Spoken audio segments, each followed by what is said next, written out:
This is a true story of the Moore family of 6 and 2 neighbor girls that were found early morning June 10, 1912, brutally murdered. The weapon was an axe, and all the victims were bludgeoned to death with the back of the axe except for the father, who was killed with the blade of the axe.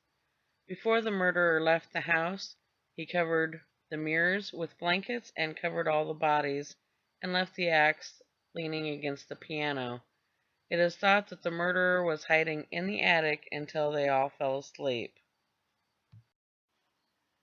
The family and the 2 girls had been at a church event until 9:45 p.m.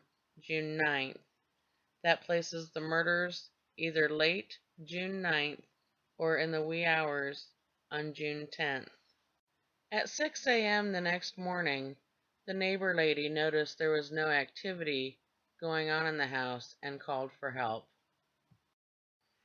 There were many people questioned and several suspects, including a traveling minister and an Iowa State senator that lived in this house. I had the opportunity to tour this house years before it became famous and featured on several paranormal and ghost hunting shows. This is the blue room where the neighbor girls slept. This is the room where my boyfriend at the time felt a little cold hand slip into his hand and held his hand until we started upstairs. I was skeptical until after a few minutes upstairs in the room where the rest of the children died, I felt a small cold hand grab my ankle.